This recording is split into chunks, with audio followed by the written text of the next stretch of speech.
My parents handed out pristine white boxes containing the newest tablets and thick envelopes stuffed with $100 bills to every single grandchild in the room except one. My 7-year-old daughter Chloe stood there completely empty-handed, pulling at my sleeve with tears welling in her eyes, whispering to ask if she did something bad. I did not cry. I did not scream. I quietly took her home. But the next morning at exactly 7 in the morning, I showed up at their front door to serve the foreclosure papers on their multi-million-dollar mansion. My name is Maya. I am 34 years old, and I learned the hard way that sometimes the most satisfying revenge is simply letting toxic people destroy themselves. Before I continue this story, let me know where you are watching from in the comments below. Hit like and subscribe if you have ever had to protect your child from family members who underestimated your worth. Growing up in the Williams household meant understanding that love was a transaction and appearances were the only currency that mattered. Walking into my parents' sprawling estate that Easter Sunday felt like stepping onto a movie set where everyone knew their lines perfectly, except for me. The living room was a masterclass in aggressive wealth. Massive crystal chandeliers caught the late afternoon light reflecting off polished silver serving trays and pristine marble floors. I held Chloe's small hand tightly in mine, guiding her through a sea of extended family members, church elders, and networking acquaintances who barely offered us more than tight, obligatory smiles. We were the family charity cases, or so they confidently believed. My younger sister Kiara was holding court near the massive stone fireplace. She wore a custom designer pastel dress that probably cost more than what she assumed my monthly rent was. She was laughing loudly, making sure every single person in the room noticed her perfect blowout and the massive diamond ring sparkling on her finger. Right beside her stood her husband, Bradley. He was a white startup chief executive officer and the undisputed golden boy of the Williams family. My parents worshipped the ground Bradley walked on. To my father, Marcus, and my mother, Denise, having him for a son-in-law was the ultimate status symbol.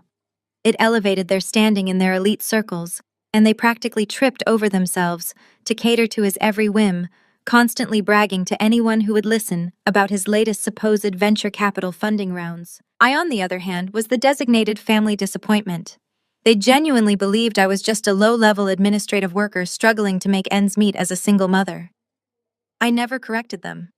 I never told them that the venture capital firm I founded was currently managing assets worth tens of millions of dollars. I preferred the absolute peace of being underestimated over the sheer exhaustion of their constant financial demands and relentless judgment. But keeping that secret meant silently enduring their condescension at every single family gathering. As Chloe and I walked past the fireplace, Bradley caught my eye and offered a sickeningly pitying smile. "Maya, I am so glad you could make it," he said, raising his voice just enough so the surrounding relatives would tune in. "We were just talking about my company's new expansion. If things get too tight for you with inflation right now, let me know. We might have some data entry positions opening up soon. It pays slightly above minimum wage, but it could really help you and the kid out." Kiara giggled into her champagne glass, a sharp mocking sound. My mother, who had just walked up carrying a tray of expensive appetizers, nodded in vigorous agreement. "You should really take him up on that, Maya. It is incredibly generous of Bradley to offer charity to family. You cannot be too proud when you are struggling." I simply smiled, my most polite, vacant smile, and said I would think about it, tightening my protective grip on Chloe's hand. I knew exactly what Bradley's company was really worth, but today was not the day to drop that bomb. The dining table groaned under the weight of a catered feast, but the real spectacle of the afternoon was reserved for after lunch. The annual Easter gift exchange was my mother's absolute favorite way to assert her dominance and show off her immense generosity to her preferred children. She commanded everyone to gather in the formal living room. Chloe squeezed my hand, her brown eyes wide with innocent excitement.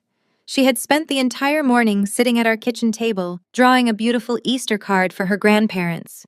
She had poured all her 7-year-old love into the crooked, glittery letters and brightly colored bunny rabbits. She clutched that piece of folded construction paper against her chest, like it was pure gold, waiting patiently for the perfect moment to present it to them. My father stood in the center of the Persian rug, playing the role of the benevolent patriarch, while my mother began handing out the gifts. The room buzzed with anticipation. It started with Kiara and Bradley's 3 children. My mother handed over sleek white rectangular boxes. The kids tore into them, aggressively ripping the expensive wrapping paper and tossing it carelessly onto the floor to reveal the newest model tablets. They did not even offer a simple thank you before powering them on. Next came the thick white envelopes. I could see the crisp $100 bills peeking out from the unsealed flaps. My parents showered them with praise, bending down to kiss their cheeks, calling them the smartest, most beautiful grandchildren in the entire world. The room echoed with polite applause from the extended family, validating my parents' grand display of wealth and success. Chloe stood patiently at the very edge of the rug. She shifted her weight from foot to foot, her eyes tracking my mother's every movement, waiting for her name to be called. I watched my mother pick up a gift bag and walk right past my daughter to hand it to a second cousin twice removed. I watched my father look directly at Chloe, make brief eye contact with her hopeful face, and then purposefully turn his back to pour himself a glass of bourbon from the bar cart. The exclusion was not a mistake. It was not a simple oversight in a busy, crowded room.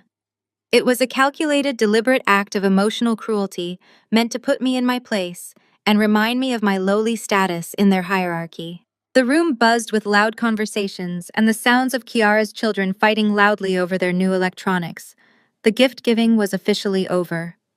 My mother dusted off her hands and announced that dessert would be served shortly in the dining room. There was no box for Chloe. There was no envelope of cash. There was not even a cheap plastic egg filled with jelly beans. I looked down at my daughter. Her small shoulders slumped forward, and the hand holding the glittery handmade card dropped heavily to her side. Her bottom lip trembled as her young mind processed what had just happened in front of a room full of people. She did not throw a tantrum like Kiara's kids would have done. She did not demand attention or cry out for a gift. Instead, she looked up at me, her big brown eyes swimming with unshed tears that broke my heart into a million pieces. She gave my sleeve a gentle, hesitant tug and whispered the words that would ultimately seal my family's fate. "Mama, did I do something bad?" In that exact moment, the last remaining thread of loyalty I had for the Williams family snapped clean in two. I looked at the people who were supposed to love us unconditionally, laughing and drinking, completely unbothered by the fact that they had just crushed a little girl's spirit. I realized then that trying to earn their respect was a fool's errand. They did not deserve my daughter, and they certainly did not deserve the protection my silence had afforded them. I crouched down until I was exactly eye level with my daughter. I took her face in my hands, making sure she was looking directly at me and not at the room full of adults who had just failed her so miserably. "You are perfect," I said, keeping my voice incredibly steady so she would not hear the absolute rage boiling in my veins. "You did absolutely nothing wrong, my sweet girl. Some people are just too poor in their hearts to appreciate something as beautiful as your card." I took the glittery construction paper from her trembling fingers and tucked it safely into my purse like a sacred relic. Then I stood up, squared my shoulders, and smoothed down my dress. Kiara had been watching us from her spot by the fireplace. Seeing me comfort my child apparently offended her delicate sensibilities.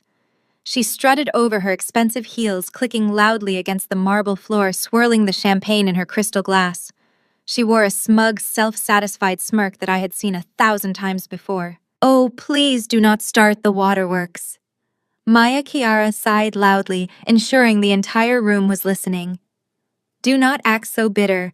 Just because you are struggling and cannot afford to buy nice gifts for mom and dad like Bradley and I can, does not mean you have to ruin the holiday mood for the rest of us. It is just a gift exchange. Teach your kid not to be so entitled." Bradley wrapped an arm around Kiara's waist, nodding in agreement. "She is right, Maya. Kids need to learn that they do not get a trophy just for existing. It builds character." My father Marcus cleared his throat from across the room. "We already do enough for you, Maya. Do not make this about you. We wanted to reward the grandchildren who are actually learning the value of hard work and success." My mother Denise stepped forward, adjusting her heavy diamond necklace. "If you worked a little harder instead of settling for that dead-end administrative job, maybe you could afford to spoil your daughter too. Do not project your financial insecurities onto our family celebration. 10 years ago, 5 years ago, or even yesterday, I would have fought back. I would have raised my voice, defended my work ethic, and tried desperately to make them see my worth. I would have explained that I worked 60-hour weeks, that I was a good mother, that I was trying my absolute best to provide. I would have given them the exact reaction they craved. They wanted a loud scene. They wanted me to look unhinged, emotional, and pathetic in front of their wealthy friends, the church elders, and their perfect son-in-law. They wanted to prove to the entire room that I was the unstable, jealous sister they always claimed I was. But today I gave them absolutely nothing. I did not shout. I did not defend my career. I did not shed a single tear.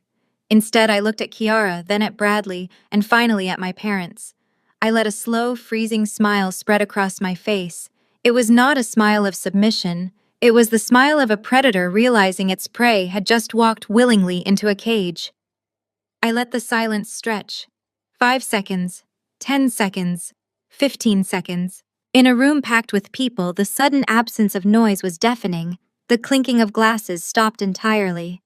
The quiet murmurs of the extended family died down to an uncomfortable hush. The absolute stillness forced everyone to focus entirely on the space between us. My silence was a mirror holding up their cruelty for everyone to see, and they did not like the reflection staring back at them. My father shifted uncomfortably, his confident posture breaking as he reached up to adjust his collar. My mother's triumphant smirk faltered quickly, replaced by a nervous, confused frown. They had anticipated a screaming match, a tearful exit, or a pathetic plea for their acceptance. My total lack of emotional response terrified them. It stripped them of their power. "Are you not going to say anything?" Kiara demanded, her voice suddenly sounding shrill and incredibly insecure in the quiet room. I kept that cold, calculating smile on my face. "I hope you all enjoy the rest of your afternoon," I said softly. My tone was terrifyingly polite, completely void of any warmth or familial affection. It was the voice of a chief executive officer, addressing a soon-to-be-terminated employee. I turned my back on them, picked up Chloe's small coat from the entryway bench, and helped her slip her arms into the sleeves. I did not rush. I took my sweet time adjusting her collar and buttoning her jacket, forcing my family to stand there and watch me dismiss them entirely. "Let us go, sweetheart," I said, taking Chloe's hand securely in mine. "We have much better things to do today." As I walked toward the heavy oak front door, I could feel the suffocating tension I left in my wake. My mother called out my name, her tone carrying a sharp edge of panic rather than authority. "Maya, you march back here right now. We are not finished talking to you." I did not stop. I did not even turn my head. I simply opened the door, stepped out into the crisp spring air, and pulled it shut behind me with a firm, definitive click. Through the thick glass windows bordering the entryway, I could see the immediate fallout of my departure. My parents were visibly flustered. They had intended to showcase their dominance to Bradley and their country club friends, demonstrating how firmly they ruled their household and how graciously they tolerated their failure of a daughter. Instead, they had just publicly bullied a 7-year-old girl and were met with pure, unadulterated disdain. My refusal to engage made them look petty, cruel, and ultimately weak. I saw Bradley looking at his in-laws with a distinct expression of discomfort, clearly unsettled by the bizarre and toxic family dynamic he had just witnessed. Losing face in front of Bradley was my parents' worst nightmare, and my silence had accomplished exactly that. My father was hastily pouring himself another drink, trying to laugh off the heavy tension in the room while my mother furiously whispered something into Kiara's ear. The perfect Easter Sunday illusion had shattered completely. I buckled Chloe into her car seat, kissed her forehead, and promised her we were going to get the biggest ice cream sundae in the city. As I walked around to the driver's side of my modest sedan, I pulled my phone from my purse. I opened my encrypted business email and drafted a quick, decisive message to my lead legal counsel. The subject line was simple: "Initiate aggressive collection on the Innovate Tech debt tomorrow morning. Zero leniency." I hit send, started the engine, and drove away from the sprawling estate. They had enjoyed their little moment of power today, but tomorrow, at exactly 7 in the morning, their entire world was going to collapse. The crisp morning air bit at my cheeks as I pulled my car into the sprawling circular driveway of my parents' estate. The dashboard clock glowed bright white, displaying exactly 6:55 in the morning. The neighborhood was dead silent, enveloped in that thick, expensive quiet that only gated communities possess. There were no children playing no lawnmowers, humming just the pristine, manicured silence of people who believed their wealth insulated them from the real world. I turned off the ignition and stepped out of the vehicle. I had not slept a single hour yet. I had never felt more awake, more energized, or more completely in control. I smoothed down the front of my tailored charcoal suit. It was a sharp contrast to the worn-out cardigans and faded jeans they were so accustomed to seeing me wear. I retrieved the thick, heavy manila folder from the passenger seat. As I walked toward the grand entrance, my heels clicked rhythmically against the cobblestone path. I held my head high, my posture rigidly straight. With every step up those wide, sweeping concrete stairs, the old Maya, the submissive, quiet daughter who constantly absorbed their abuse, withered away and vanished. The woman ascending those steps was a creditor coming to collect a massive debt. At exactly 7 o'clock, I reached the massive mahogany front doors. I did not bother knocking gently. I pressed my thumb hard against the brass doorbell and held it there. The loud melodic chimes echoed violently through the cavernous house, ringing over and over again in a relentless, demanding loop. I knew my parents cherished their leisurely Sunday sleep-ins, especially after hosting one of their exhausting social events. I did not care. I kept my thumb pressed firmly against the button. A full minute passed before I heard the heavy thud of footsteps approaching from the other side.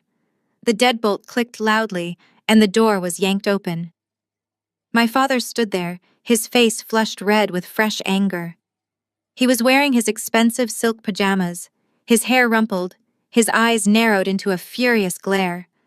He opened his mouth fully prepared to unleash a tirade on whatever delivery driver or neighborhood nuisance had dared to disrupt his morning peace. When his eyes finally focused and landed on me, the angry shout died in his throat.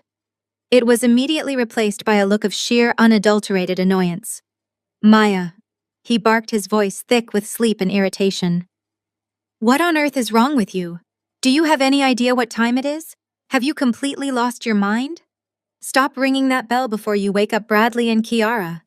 They are sleeping in the guest wing and need their rest." He stepped forward, puffing out his chest, attempting to use his physical presence to intimidate me right back down the stairs, just like he had done 1,000 times before. He expected me to flinch. He expected me to lower my eyes, stammer out a pathetic apology, and nervously explain why I was there. Instead, I stepped directly into his space. I did not break eye contact. I did not slow my pace.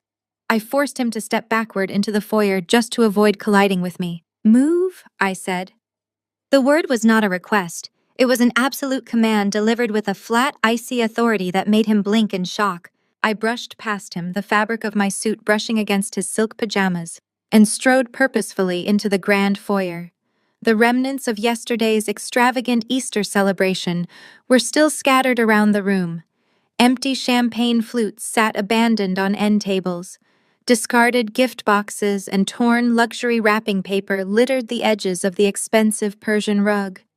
It looked exactly like what it was, the messy aftermath of a ridiculous performance. My father scrambled to close the front door, his bare feet slapping against the marble floor as he hurried after me. "How dare you barge into my house like this?" he hissed, trying to keep his voice down so he would not wake his precious golden child upstairs.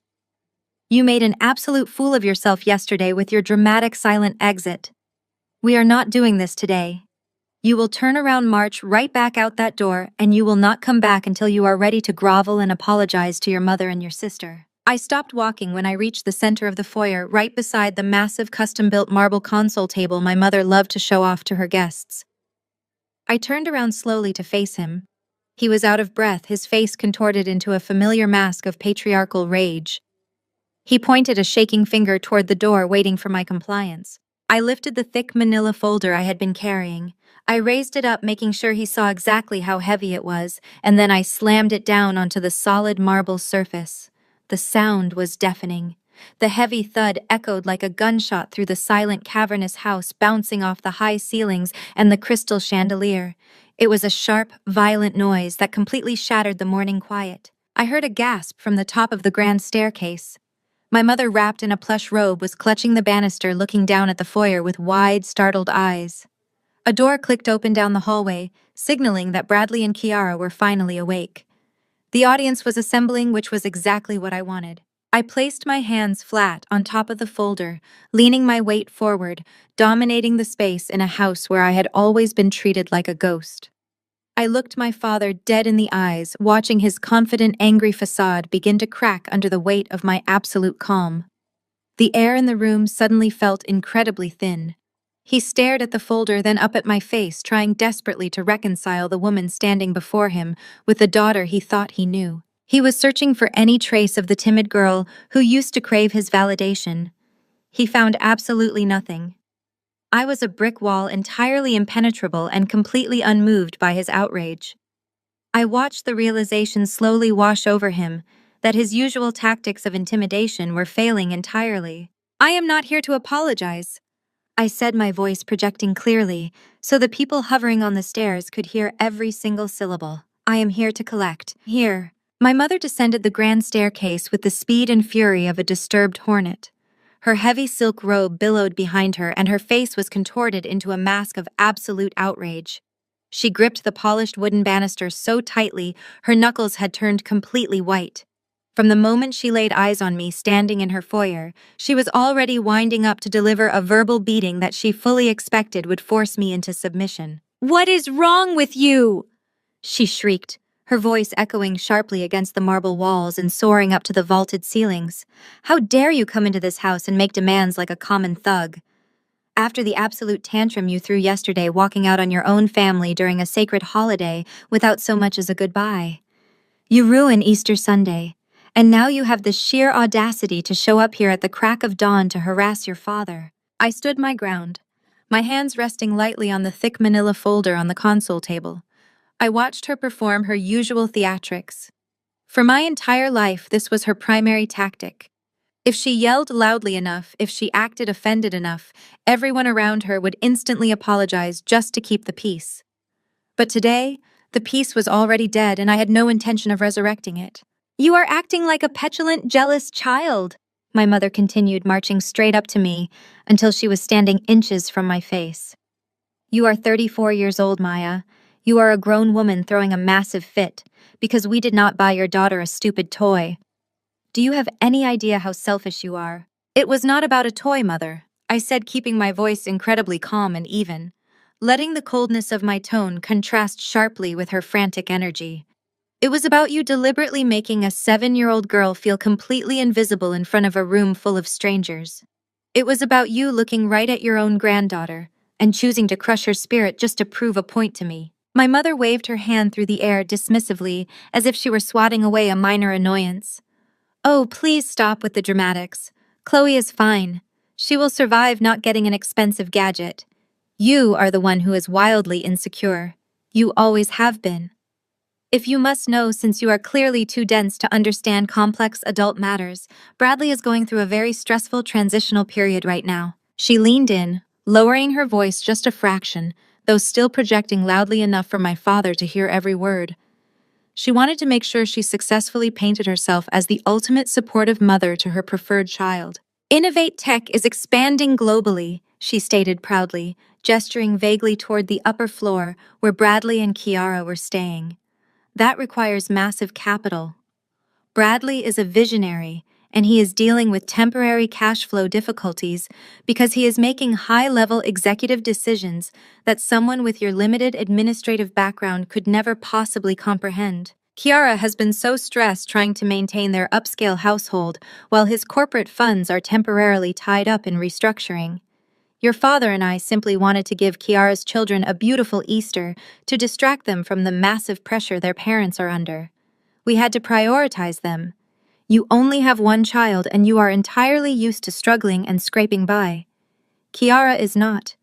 Kiara deserves to maintain her lifestyle." My eyes darted from my mother's self-righteous, furious face to the top of the stairs. Kiara was now standing on the landing, clutching the lapels of her own expensive designer robe, playing the perfect fragile victim. Bradley stood right behind Kiara, running a hand nervously through his hair, looking incredibly tense at the sudden mention of his corporate finances. I looked back at my mother. "Difficulties." I repeated the word slowly, tasting the absolute absurdity of it on my tongue. I took a deliberate step closer to my mother, forcing her to actually tilt her head up to maintain eye contact with me. "You want to stand here and talk to me about difficulties? Let us talk about the exact kind of difficulties this family considers acceptable." My mother crossed her arms over her chest, lifting her chin defiantly. I will not be lectured by you in my own home. You will listen to every single word I have to say. I snapped, my voice finally rising just enough to command absolute obedience from the room. The sudden shift in my tone made both my mother and my father physically flinch.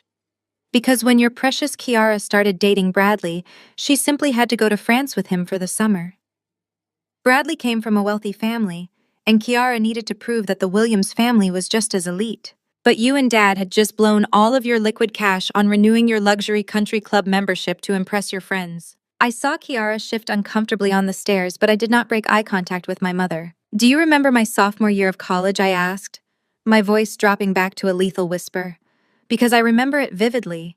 I was working 2 part-time jobs just to afford my textbooks, my groceries, and my share of rent in a tiny freezing apartment. I had that beat-up, rusted Honda Civic that I bought with my own money from waitressing double shifts at a diner. It was my only lifeline. It was the only way I could get from my campus on one side of the city to my night shift on the other. We are not talking about ancient history, Maya, my mother hissed, trying to deflect. She knew exactly where this was going, and she hated being exposed. We are talking about exactly that, I shot back, taking another step forward. So what did you do, Mother? You cornered me in my cramped apartment. You demanded that I sell my car and give the cash directly to Kiara so she could afford designer luggage and first-class plane tickets to Paris. You said it was an emergency.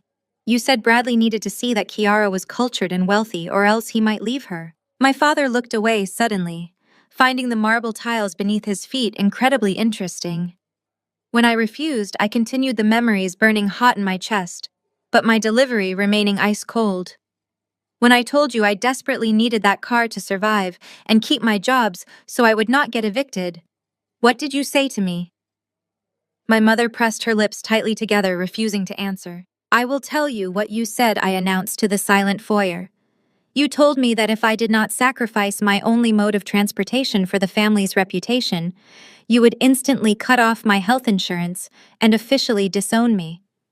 I had severe asthma, and you knew I could not afford my inhalers without that insurance. You said my minimum wage jobs were meaningless anyway, because I was never going to amount to anything more than a glorified secretary. You forced a 20-year-old college student to sell her only lifeline so your golden child could drink champagne under the Eiffel Tower and impress a boy. The silence in the house was so thick it felt suffocating. I did not let them breathe. I pressed the advantage, pouring every ounce of the pain they had caused me into my words. I spent that entire winter waking up at 4 in the morning to catch 2 different public buses in the freezing rain and snow. I walked miles in the dark just to get to work. I failed my morning classes because I could not physically make it to campus on time after working until 2 in the morning. I ate ramen noodles and skipped meals for months, while Kiara sent us daily photo updates of her eating escargot and shopping at luxury boutiques with the money you stole from me. You sacrificed my health, my education, and my safety to fund a romantic European vacation. I pointed a finger directly at my mother's chest, stopping just an inch away from her silk robe. So do not stand there in your custom silk robe and lecture me about Bradley's cash flow difficulties. Do not dare look me in the eye and tell me that I am supposed to accept you emotionally abusing my 7-year-old daughter because your favorite son-in-law is bad at managing his startup budget. You have always prioritized their luxury over my basic survival. You have always treated my pain as the acceptable price for their happiness. My mother opened her mouth to speak, but her usual sharp retorts had completely abandoned her. Her eyes darted wildly around the foyer, searching for an excuse, a justification, or a way to turn the narrative back in her favor. She looked up at Kiara, hoping her golden child would jump to her defense, but Kiara was gripping the banister, looking pale and completely exposed. You think you are protecting them by treating me like garbage? I said, finally stepping back and letting my hand rest once again on the thick manila folder on the table. But the truth is, you are just proving what I have known for years. You are not a mother. You are an investor, and you put all of your money into a failing asset. The heavy silence that followed my words was finally broken by the slow, deliberate padding of expensive suede slippers descending the grand staircase. I did not move my body. I simply shifted my gaze upward, looking over my own shoulder to watch the descent. Bradley was making his grand entrance. He walked down the sweeping curve of the stairs with the unhurried, arrogant cadence of a man who firmly believed he owned not just the house, but the very air we were all breathing. He wore tailored linen lounge pants and a crisp, perfectly fitted Henley shirt that screamed effortless casual wealth. One hand rested in his pocket while the other was draped protectively over Kiara's shoulder. Kiara clung to his side like a fragile, distressed damsel. She had seemingly recovered from the shock of my verbal assault on our mother, and had immediately sought refuge behind her husband's perceived power. Her chin was tilted upward again, and that familiar, insufferable smirk had crept back onto her perfectly contoured face. With Bradley by her side, she felt completely invincible. My parents physically sagged with relief at the sight of him. My father literally took a step back, deferring the confrontation to the younger, wealthier man he viewed as the true patriarch of this family. The dynamic was sickeningly transparent. To my parents, Bradley was not just a successful tech chief executive officer. He was a white man of means who had chosen their daughter, elevating their own social standing in the process. They worshipped his proximity to power and privilege. My mother dabbed at her dry eyes, looking up at Bradley as if a knight in shining armor had just ridden in to slay the unruly dragon that was her eldest daughter. Bradley paused on the third step from the bottom, deliberately maintaining the high ground, so he could literally and metaphorically look down on me. He offered me a tight, practiced smile. It was the exact same patronizing expression he probably used when rejecting junior developers pitching ideas in his boardroom. It was a look completely devoid of actual empathy, masking a deep, unshakable superiority complex. "Maya, let us all just take a deep breath and dial the temperature down in here," Bradley said. His voice was smooth calm and coated in a thick layer of condescension. "There is absolutely no need to march in here and make a massive scene over a few children's gifts. We are all family. We are all on the same team." I stared up at him, maintaining my absolute stillness. The sheer audacity of this man, a man who had married into my family and eagerly participated in my exclusion, attempting to moderate my entirely justified anger, was staggering. He spoke to me slowly, articulating his words with exaggerated patience, treating me not as a 34-year-old woman, but as an irrational, hysterical teenager who simply needed to be managed by a rational adult. "Look, I understand that things have been tough for you," Bradley continued, taking one more step down, but keeping his physical distance. "The economy is brutal right now, especially for single mothers working administrative jobs. It is stressful. We get it. But coming into your parents' home and screaming about events that happened over a decade ago is not productive. It is just projecting your current financial frustrations onto them. They love you, Maya. They just want peace." Kiara nodded vigorously, leaning her head against his bicep. "She is just projecting, Bradley. She has always been like this. She cannot handle the fact that we are actually building a future while she is stuck in the exact same place she has always been." I let her words hang in the air, refusing to take the bait. My eyes remained locked on Bradley. He gave his wife a gentle, reassuring squeeze before turning his attention back to me, adopting a look of profound, sickening pity. It was the ultimate white savior performance, executed flawlessly, in the foyer of a house his in-laws were currently risking everything to keep. "Tell you what," Bradley said, his tone softening into what he clearly believed was a magnanimous, heroic offer. "I do not want bad blood in this family. I hate seeing Kiara upset, and I hate seeing your parents distressed. If you are struggling with Chloe's expenses, just tell me. If you are behind on her school tuition or rent or whatever it is that has you so wound up this morning, I can help. I will write you a check right now. Just name a reasonable number. We can clear this up. You can apologize to Marcus and Denise for the disruption, and we can all move on with our Sunday." He reached into the pocket of his linen pants, as if preparing to pull out a designer pen and a checkbook he did not actually have on him.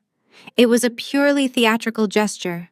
He wanted to show my parents that he was the benevolent provider, the wealthy patriarch willing to throw a few scraps to the struggling, less fortunate sister-in-law just to maintain the peace. He wanted to buy my silence. He wanted to purchase my submission. My mother let out a loud, dramatic sigh of appreciation. "Do you see that, Maya? Do you see how incredibly generous Bradley is being to you after the way you just spoke to us? You should be thanking him on your hands and knees. Not many men would offer to bail out their unruly sister-in-law out of the goodness of their hearts." My father chimed in, finding his courage now that his golden son-in-law was steering the ship. You really need to swallow your immense pride and take the help, Maya. Bradley is offering you a way out of this embarrassing situation. Take the money for your daughter, apologize to your mother, and go home to cool off. You are embarrassing yourself. I stood motionless at the base of the stairs looking at the four of them.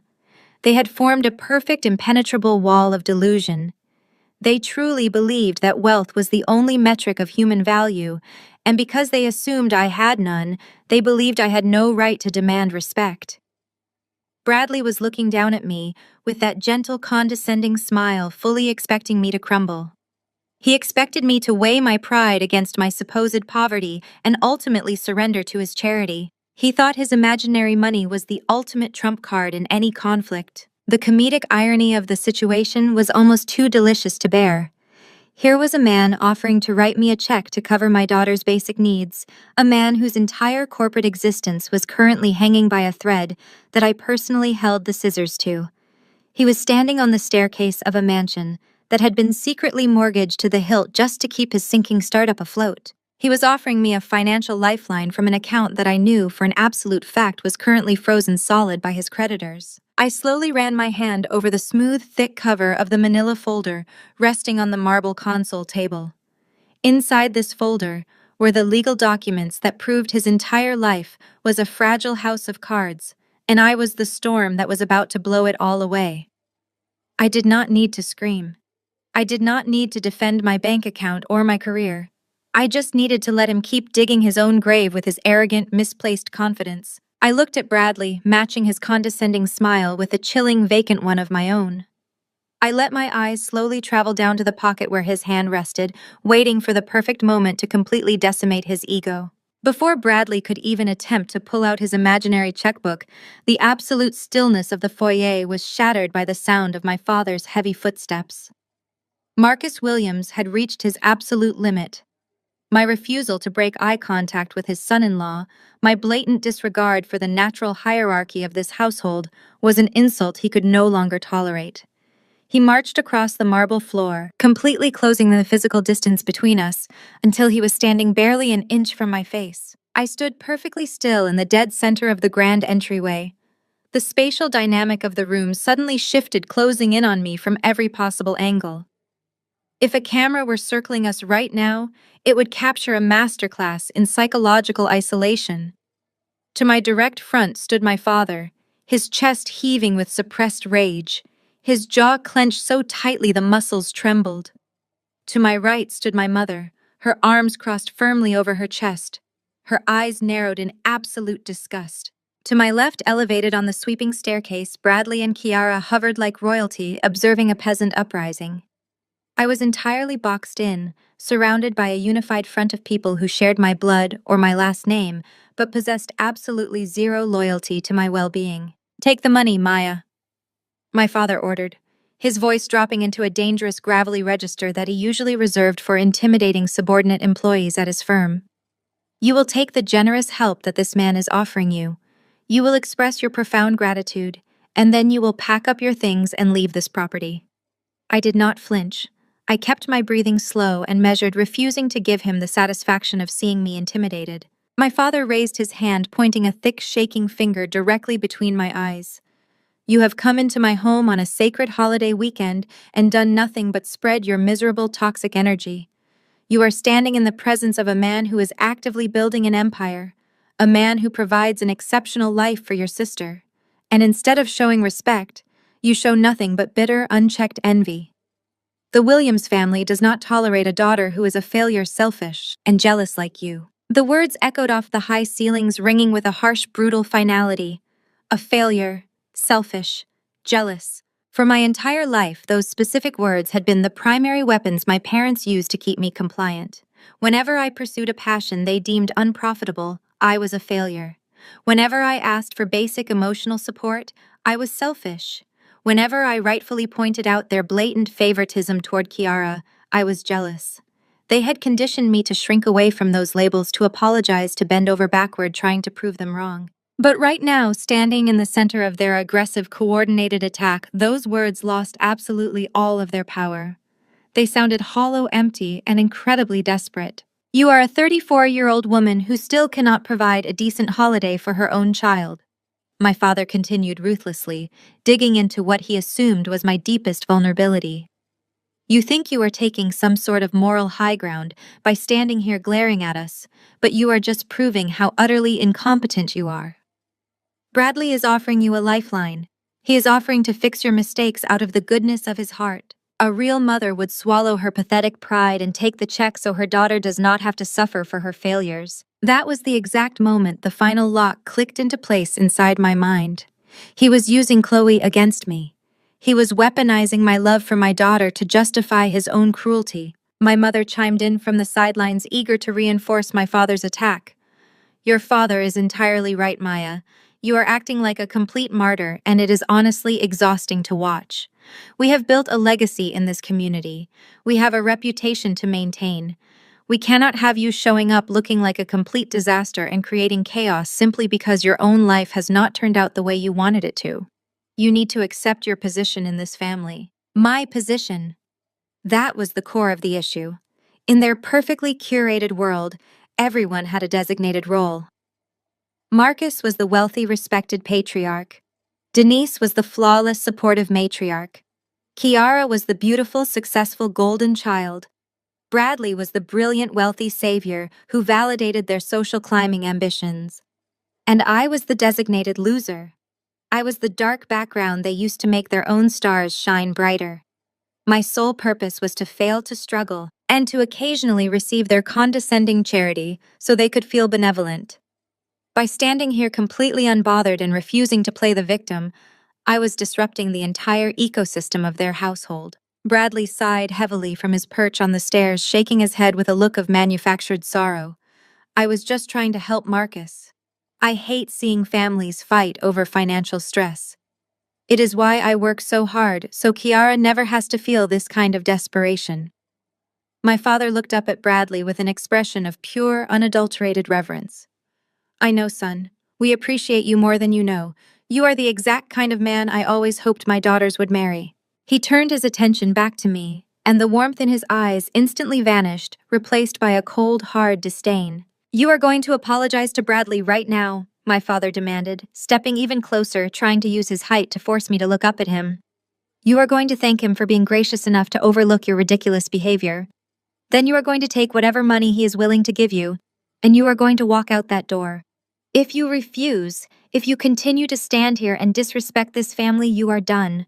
We will cut you off completely. Do not call us when you get evicted. Do not call us when you cannot afford groceries. You will be entirely on your own, and you will have absolutely no one to blame but your own bitter jealousy. I looked around the room one last time. I absorbed the full reality of my total isolation. There was not a single person in this grand, opulent space who viewed me as a human being worthy of basic dignity. They had stripped away every pretense of familial love. They had laid all their cards on the table, confidently betting that my fear of being abandoned would force me to fold. They were all waiting for my response. They were waiting for my shoulders to slump. They were waiting for the tears to finally spill over, for my voice to crack, for me to whisper a defeated apology, and extend a trembling hand to accept Bradley's imaginary charity. I did not break. I did not bend. I stood perfectly straight, grounded by a profound sense of liberation. The worst thing they could possibly do to me was reject me, and they had just done it completely and unapologetically. There was nothing left to fear. The absolute worst had already happened, and I was still standing. I was still breathing. I was still the smartest, most powerful person in the room, and they simply did not know it yet. I let out a slow, steady breath. I looked my father directly in the eyes, matching his furious glare with an expression of absolute terrifying calm. I was done letting them dictate the rules of engagement. I was done letting them project their own monumental insecurities onto me.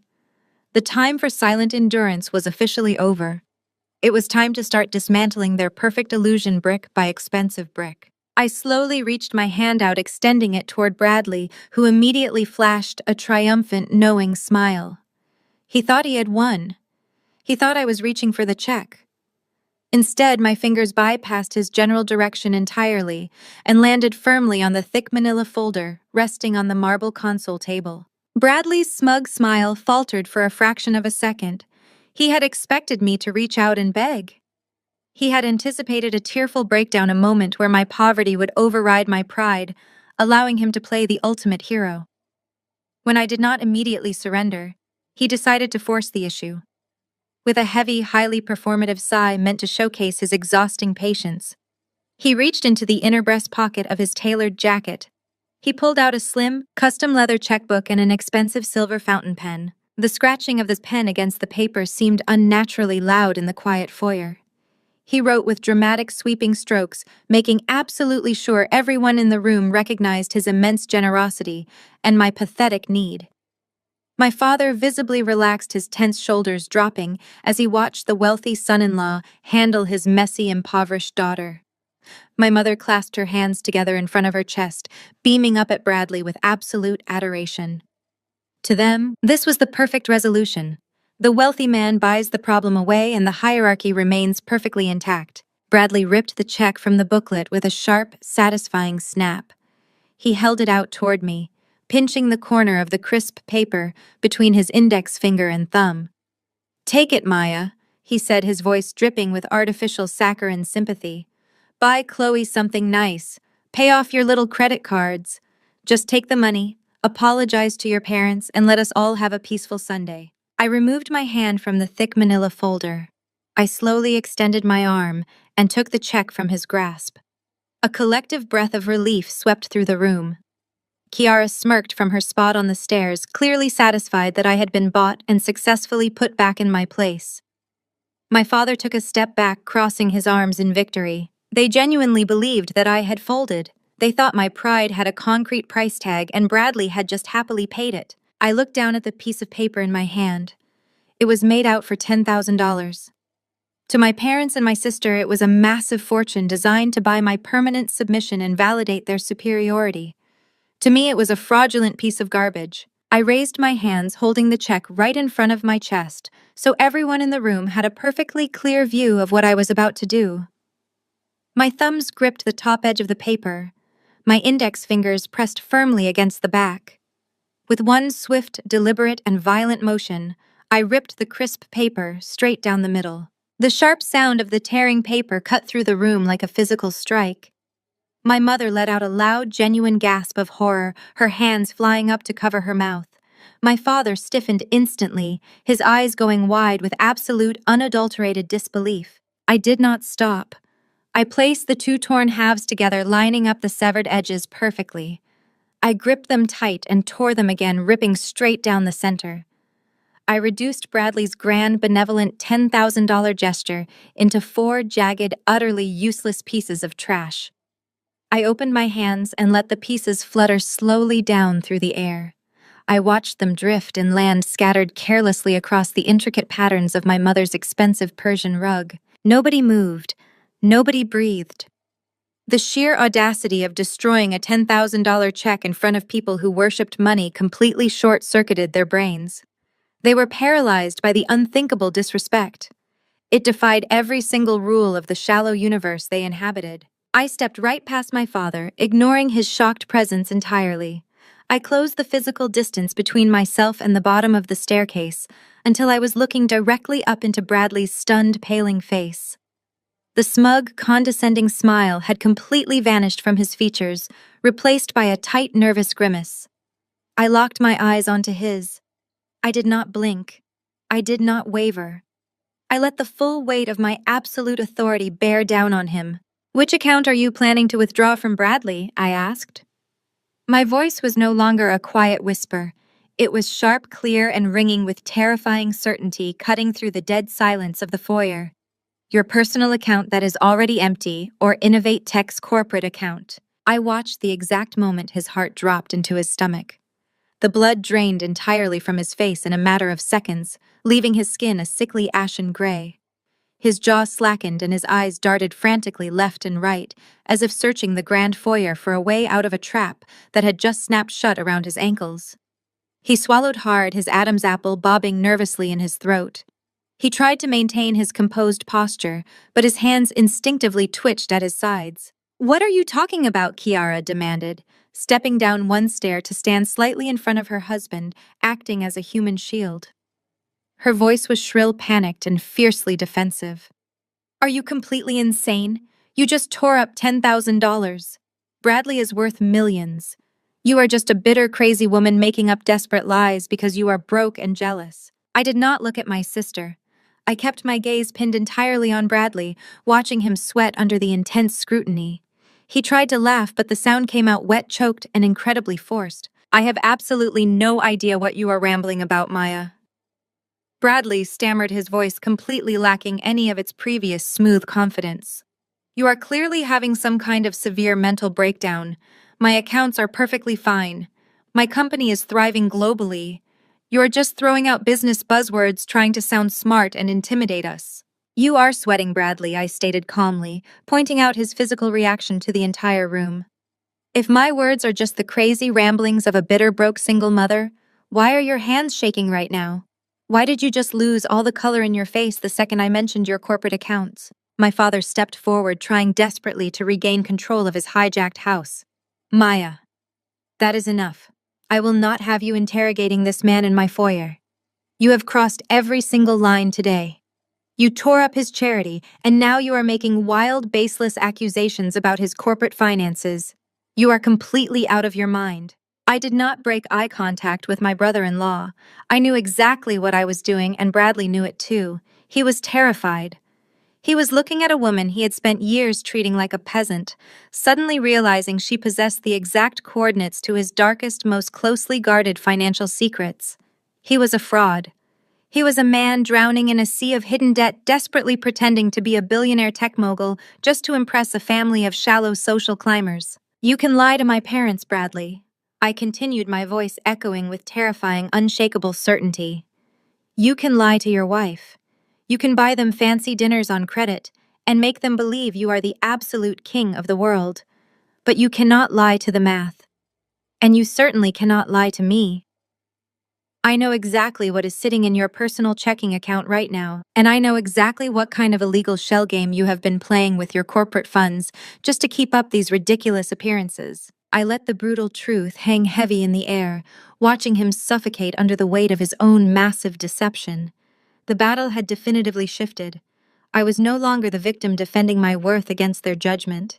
I was the executioner, and I was just getting started. I reached out and placed my hand flat against the heavy manila folder resting on the marble console table.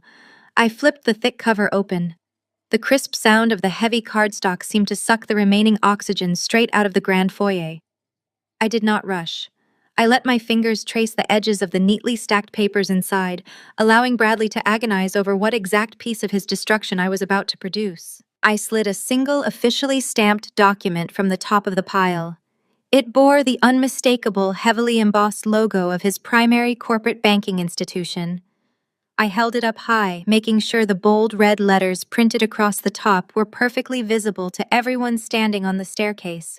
Innovate Tech's account was frozen by the bank at exactly 4 p.m. last Friday, due to total insolvency, I read aloud. My voice was a surgical scalpel cutting straight through his elaborate fiction. The bank has officially initiated asset liquidation protocols. So I will ask you again, Bradley. Where exactly are you getting the money to write checks? The last remaining drops of color vanished from Bradley's face. He looked physically ill.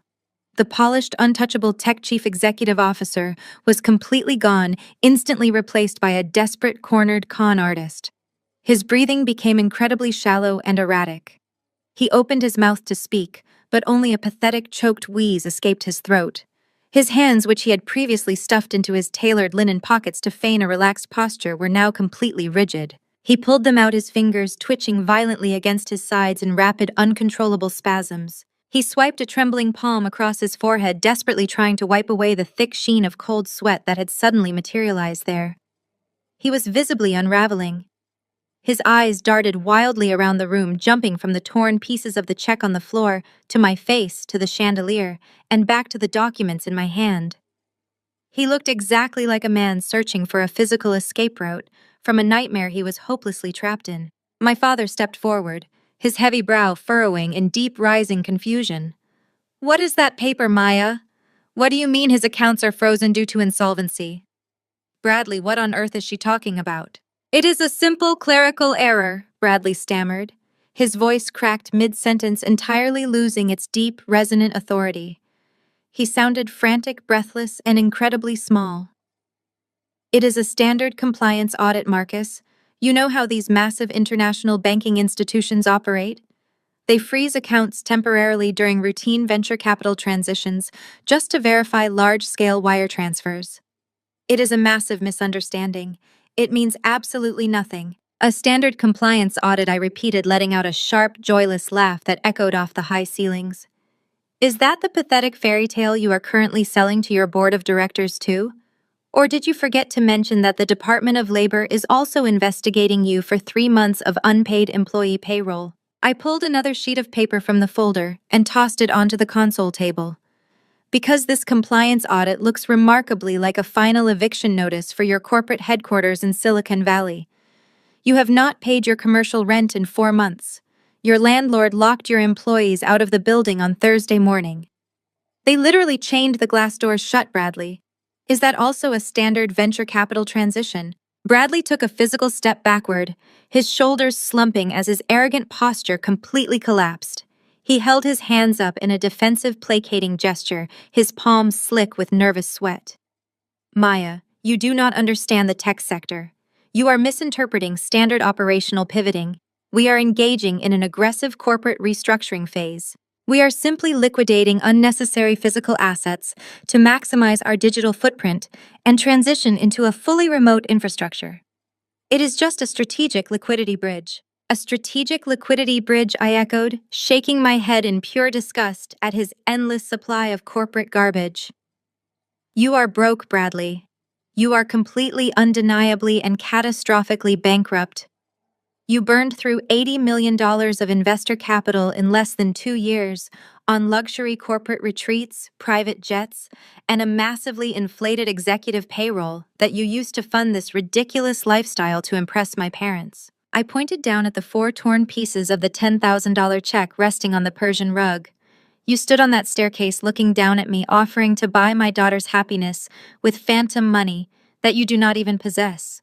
You tried to humiliate me and play the ultimate white savior to my parents, using a bank account that is currently hundreds of thousands of dollars in the red.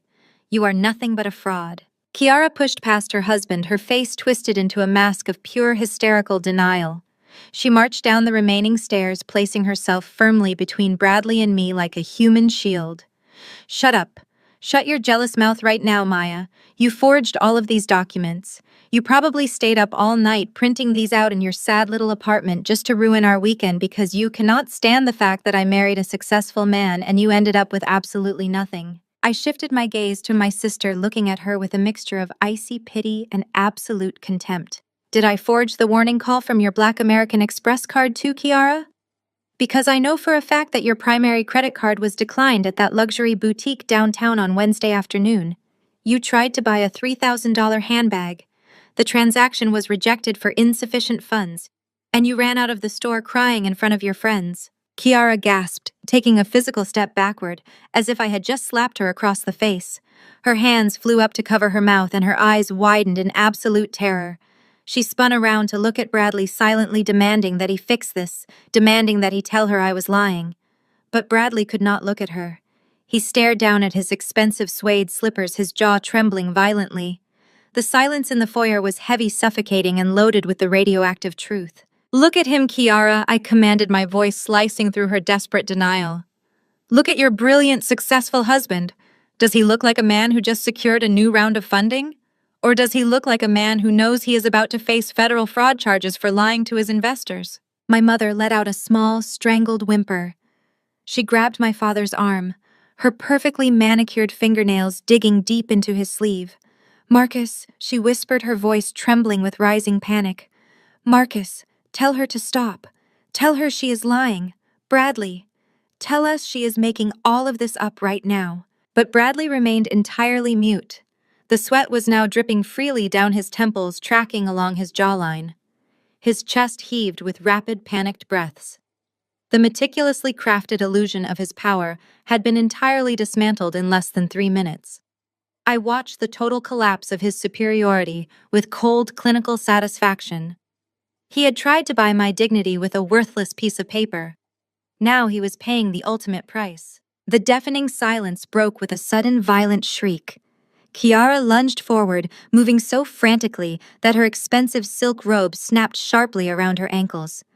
She closed the distance between us in a fraction of a second, snatching the official bank document right off the marble console table before I even had a chance to pull my hand away. The sudden chaotic movement shattered the frozen tableau in the grand foyer, instantly transforming the space from a quiet execution chamber into a loud, frantic theater of absolute denial. Kiara gripped the crisp paper with both hands, bringing it inches from her face. Her eyes darted wildly back and forth across the printed text, scanning the red ink and the bold, undeniable statements regarding Innovate Tech and its frozen assets. I watched the cognitive dissonance physically register on her features. She was reading the truth, but her brain absolutely refused to process the reality of it. To accept that document as real meant accepting that her entire luxury lifestyle, her perfect marriage, and her elevated social status were nothing but a massive, humiliating lie. And Kiara was entirely incapable of doing that. "This is fake!" Kiara screamed at the top of her lungs, her voice cracking with pure hysteria. She threw her head back, her perfectly styled hair flying wildly over her shoulders. "This is a complete and utter forgery. You printed this yourself, Maya. You typed this up on your cheap little laptop in your sad, cramped apartment because you are a sick, twisted, jealous monster." She began waving the paper frantically in the air, turning toward our parents like a prosecutor presenting evidence to a jury. "Look at this, Mom. Look at what she did. She went out of her way to forge corporate bank documents just to ruin my Easter weekend. She is completely unhinged. She hates the fact that I married a brilliant, successful man while she is stuck scraping pennies together to feed her kid. She wants to drag us all down into her miserable, pathetic reality." My mother did not need any further convincing. The opportunity to turn me back into the villain was a lifeline she grabbed with both hands. Denise rushed across the foyer, her expensive slippers slapping against the floor, and immediately wrapped her arms protectively around Kiara's shoulders. She pulled her golden child close, glaring at me with a look of such profound, venomous hatred that it would have shattered me a decade ago. "You have crossed the line from being a bitter disappointment into being an actual sociopath, Maya," my mother hissed, her voice trembling with manufactured outrage. "To orchestrate a forgery just to sabotage a man who has shown you nothing but kindness. Bradley stood on those very stairs and offered you $10,000 to help your struggling daughter, and you repay him by fabricating disgusting financial rumors. You are severely mentally ill. You need to be institutionalized." She reached one hand out toward her son-in-law, who was still standing completely frozen on the bottom step, staring blankly at the floor. "Bradley, sweetheart, do not even listen to a single word she says." My mother cooed, her tone shifting instantly from vicious to sickeningly sweet. "We know she is disturbed. We know she is just projecting her own massive failures onto your incredible success. You have absolutely nothing to prove to someone like her." My father Marcus was quick to join the defensive perimeter. The brief moment of doubt I had seen in his eyes when I slammed the folder down was entirely gone, completely replaced by his usual authoritarian bluster. It was infinitely easier for him to believe that his eldest daughter was a pathological liar than to accept that he had been completely duped by a smooth-talking fraud. He puffed out his chest, stepping forward to block my view of Bradley, inserting his large frame between me and his prized son-in-law. "I am calling the police!" my father bellowed, pointing a thick finger directly at my face. "What you are doing right now is criminal harassment, Maya. You are defaming a highly respected tech executive in his own home. You know absolutely nothing about the corporate world. You do not understand venture capital. You do not understand asset management, and you certainly do not understand men like Bradley. You are an administrative nobody who dropped out of the family standard a long time ago. How dare you waltz in here and pretend you have access to highly classified banking information?" Kiara ripped the bank document in half, then into quarters, mimicking exactly what I had done to Bradley's worthless check. She threw the shredded pieces of paper directly at my chest. They fluttered down to join the remnants of the check on the Persian rug. "You have always hated me," Kiara sobbed, forcing large crocodile tears to spill over her cheeks as she buried her face in our mother's shoulder. "You have hated me since the day I got my acceptance letter to a real university while you were struggling to keep your head above water. You cannot stand that my husband is a visionary who provides me with a beautiful life. You probably scrounged together your last few paychecks to hire some cheap hacker to make these fake documents just to humiliate us. You are a terrible sister, and an even worse example for your poor daughter. The synchronized attack was a masterclass in narcissistic family dynamics. They were building a shared, impenetrable delusion right in front of my eyes. They were taking all of the hard, undeniable evidence I had just presented and aggressively warping it to fit their preferred narrative. In their minds, Bradley was still the flawless billionaire savior, and I was still the crazy, jealous, impoverished outcast who was desperately trying to tear down their joy. I stood my ground, my hands resting calmly at my sides. I did not raise my voice to shout over their chaotic screaming. I did not flinch when Kiara threw the shredded paper at me. I simply let them exhaust themselves watching their frantic